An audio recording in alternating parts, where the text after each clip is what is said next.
Welcome back to the Anything Goes with Jackson Neill podcast. Thank you so much for tuning in. Today, really cool interview with Clint Alphin. Has his brand new album, Straight to Marrow, coming out this Friday, March 29th. Really excited for you guys to hear this project. It's an awesome one. Remember, you can check out this podcast on SoundCloud, Stitcher, iTunes, YouTube, Spotify, basically wherever you like to listen to podcasts, this one is there. But also, it has a brand new home as well. JacksonNeillPodcasts.com is the home for all of my podcasts, sports, music, and this one, Anything Goes. And this is a video interview today. So if you want to watch the video that accompanies it, I highly recommend it. Go down the description. That first link you see, that'll take you right to the video interview on JacksonNeillPodcasts.com. So today, bringing on Clint Alphin. He was really fun to talk with. His brand new album, Straight to Marrow, I was able to listen to it a little bit early, and trust me, guys, it is really awesome. I find myself listening to it a lot. It's one of those ones that you really get to feel what Clint is saying. Each lyric really kind of hits home, and it's an album that really, like its title says, goes straight to the marrow. It's bone deep, and he talks about that in this interview. He talks about the process behind making it, growing up, becoming a musician, and all of that crazy stuff. So, without further ado, this is my conversation with Clint about the project. Just how's it been working on your upcoming album, Straight to Marrow? It's been really nice. I did it over about 2.5 years. It's working with Nielsen Hubbard. He's really flexible that way. You know, when I get the funds that I can use and pay for the recording sessions, I'm able to record 3 or 4 songs in a block. So that's helpful for someone who doesn't have like a record label or anything, that's just independent like me, and kind of working day jobs and just doing what you can. But yeah, that actually, I think it made the album stronger, that it came together over a longer period of time, because I was able to really pick the songs that I wanted to go on the album. And there were, so like the oldest song on the album, I think I wrote in about 2006. And the newest song on the album, I wrote like literally exactly a week before the last recording session. And that was in 2017 I wrote the song in Telluride, Colorado, and then recorded it that following week. So in June. So yeah, it's I think that's been kind of the processes, and it's always good to work with Nielsen, because he has a very kind of song by song focus, where every song gets what it needs, and he's not eager to like overproduce anything. Like if it's got room for big production and drums and stuff like that, he'll be like, yeah, we could put some of that in there. But if it's like, hey man, I think this sounds good, pretty good with just acoustic guitar, I don't even know if we need drums on this or something like, it's a song by song, like a song specific, decision. Mm-hmm. And yeah, that flexibility obviously, can really help an album sound diverse. But one thing I kind of heard right there, one song being written in 2006, one being written a week before the last recording session. Yeah. My question is, so there's such a big gap there. How do you think that long time frame for the writing of this album, at least, affected the music? I think it's made it one of my stronger albums as far as the writing sensibility goes, because in that time I've matured more as a writer, and I think it wasn't that any of the songs that were on here that were written earlier were never like left off an album because they were bad or anything like that. It was just the particular theme of the album or the particular circumstances, they didn't make it onto the previous albums. And so like that song that I wrote from 2006, I wanted to focus on the title cut, Straight to Marrow. I wrote after excuse me, I wrote after reading a film script for a short film that one of my friends, a friend of mine named Simon, wrote, and I had actually auditioned for the part in the film. There's like 2 lead parts, and I auditioned for the male lead and didn't wind up being right for the part.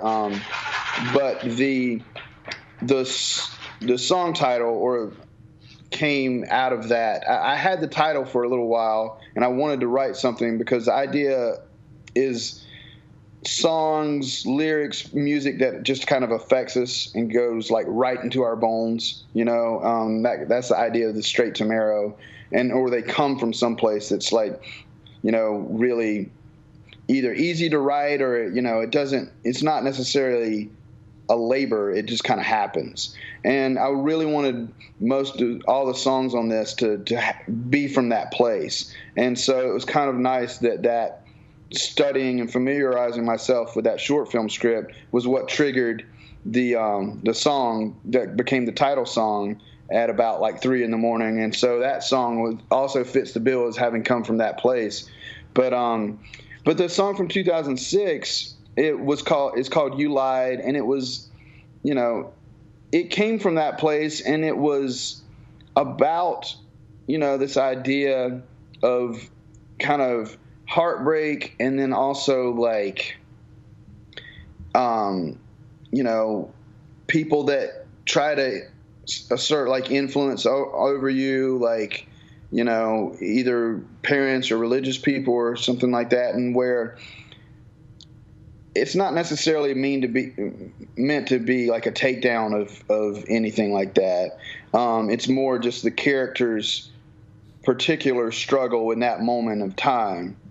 But the thing that helped having some time and some space on that is I originally had another verse on that song that when I sang it, it just wasn't as good as the rest of the song, the other verse. And, and so that's probably why I shelved it for other albums. And now, when I came back to it for this album, I said, what if I just leave that verse off and go back to the chorus, or have a little instrumental and go back to the chorus?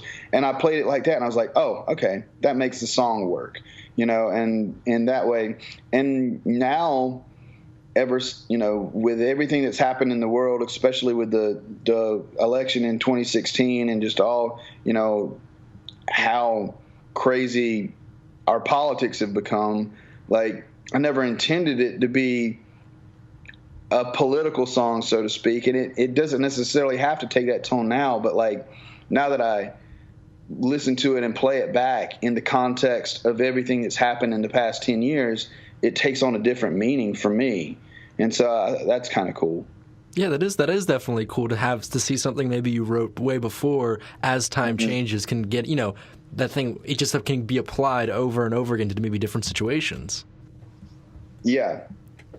So in this long process, talking about the title of your album, Straight to Marrow, something I definitely wanted to touch on. You explained how, getting right down to the marrow in your bone, basically.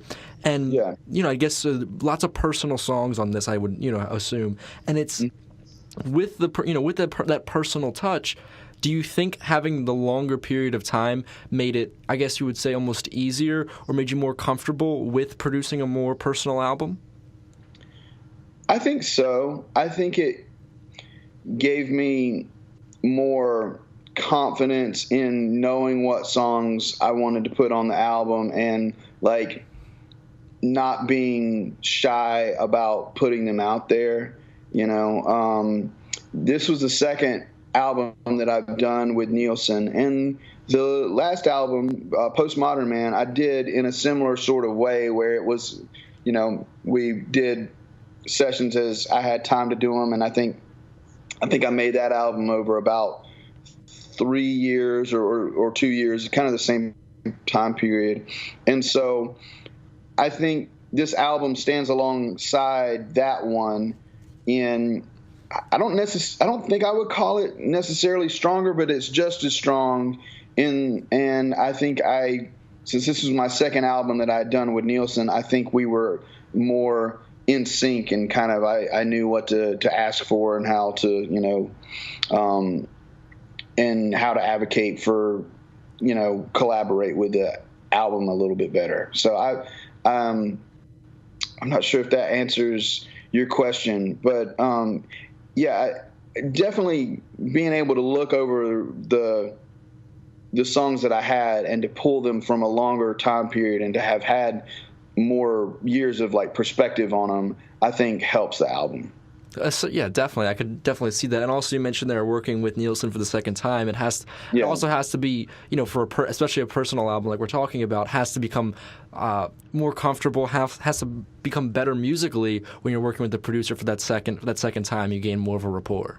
Yeah, and it's a credit to Nielsen too, because he's a very flexible producer and he's worked on a lot of different things for a lot of different artists, and it always comes out sounding. One of the reasons that I chose to work with him is because I had several artist friends that had worked with him, and I listened to each of their albums, and they all sounded good, and they had a distinct sound, but they also sounded like the artist. They sounded like my friend. It didn't take me away from, this is what they sound like. And I knew that the album that you would hear when you bought the CD from my concert would be close enough to what I did live, even if I just played it solo with an acoustic guitar, that you would say, oh, okay, this is, a fair representation of who he is. Mm-hmm. And I think that's so cool when you mentioned there, you heard your other friends with albums produced by Nielsen, and they didn't sound the same. They sounded just like what the artist is supposed to sound like. And I guess when you go into producing an album, that should be the goal. You should make it sound like the artist, exactly. However, for you, what an album by you is supposed to sound like. Yeah, and that was a big plus. Mm-hmm. So I kind of want to go a little bit into, your history at becoming a musician, because I was reading something that was passed along to me, and it was a hard decision for you to become a musician, right? Yeah, I would say. I mean, it was always a passion that I followed. I think it was a hard. I don't know if decision is the right word, but it was not easy to learn to advocate for it as what I wanted to do professionally. Mm-hmm. And it is still a struggle to do professionally by myself, because, it's just, I have to have, I've had to have day jobs and other sources of income, because sometimes you'll make money on a tour or a gig, and sometimes you won't. And then the money that you make, you have to turn right back out and spend on making records or music videos or PR, and so it's it wasn't necessarily hard to make the decision, not to go into my family business and stay where I grew up, because that never felt like an authentic choice to me to do that. But it was hard in the sense of it kind of makes you feel estranged from the rest of your family, or the people that are content to kind of have the normal job, as either in the family business or maybe as like a banker or running another business or something like that. My first degree that I got from University of North Carolina was in business, and I did a vocal performance minor. And when I graduated after 4 years, everybody, all the entry-level jobs with a bachelor's in business, seemed to be in finance and accounting. And those were my least favorite parts of it, and the parts that I made the worst grades in. So I was like, I think I found the music business program at Appalachian State, and I basically got a second bachelor's degree there and was able to study more music because I transferred in my business credits. And so it was just kind of that decision of okay, I know, it was more I know this is what I don't want to do, which is give up on my music and go into business, but let me figure out what I am supposed to do. And so the steps kind of present themselves as you get ready for them, I think. Like probably a lot of things in life. And certainly, I mean, that you explained there, it's, having the family business. I read that about you, and it's got to be tough to be the kid that's like, I don't want to do that, Mom and Dad. Yeah. I want to do something else. But having that courage, I guess, to step up and really go after the thing you love is really rewarding, I guess, in the end, right? Yeah, it really is. There is a black sheep aspect to it that you kind of have to eventually learn to own, and you have to kind of check your motivations. It's, because it's like, am I just wanting to do this to get famous and prove everybody else wrong? Or, and maybe when I, first moved out to Nashville, maybe that was, still kind of like, poisoning my motivations or, impurifying them. I don't know if that's a word, but then as you get older and mature and you don't maybe necessarily have that success of I'm not playing stadium gigs right now or anything like that, or you don't, win over that record label or that agent or whatever that you're trying to, it allows you to reevaluate number one, what you consider is a success, and number two, what you consider are your motivations. And I think that it becomes like a purifying process. So I am content to make albums and write songs as long as the inspiration comes, as long as they're a form of release and it's a form of art that I enjoy, and so whether that wins me awards or, gets me to the point where I'm making money with my music as the primary thing and not having to do, other day jobs or whatever, that would be great. But, as long as I'm fulfilling myself artistically and I'm putting what I feel to be is quality music out there, then that's the main thing that I'm trying to do. Exactly, and I think that's really a really cool way you described that there, about that kind of purifying experience. I've never heard it described that way, but I like that. I like that phrase right there, because I hear that a lot with artists, finding the right motivations, finding the right reasons to be doing anything. And I think that certainly applies for music, but it applies for basically everything in life, is that if you're doing it for the right reasons, you'll get the outcomes that are right for you and that are what you as a person deem to be successful. Yeah, that's true. Mm-hmm. So this is, talking about kind of like your story, becoming a musician and everything. I wonder, how did maybe this kind of impact the story maybe of this album you're releasing? Well, a lot of it was trying to be honest and vulnerable and not shy about putting songs out there that were very personal. I remember the song Out to California was something that I wrote about a very specific person and personal experience, and I don't know if that person has heard the song or not. I never got to play it for her live, or I haven't told her, that it's about her. But it was one of those things, when I wrote the song, I'm like, wow, this is at least to me, this feels more nakedly and specifically about one person as any song that I've ever written. But then I also knew, I was like, but this is a good song. And if I submit this to some contest, it's probably going to get me in them. So I just need to have the courage to put it out there. And sure enough, I submitted it to Telluride Troubadour contest for the Telluride Bluegrass Festival.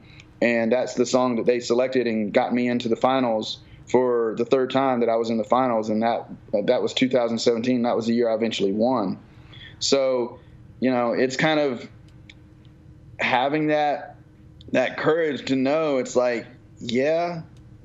this came out of maybe a painful or less than ideal experience, but, it's a good song.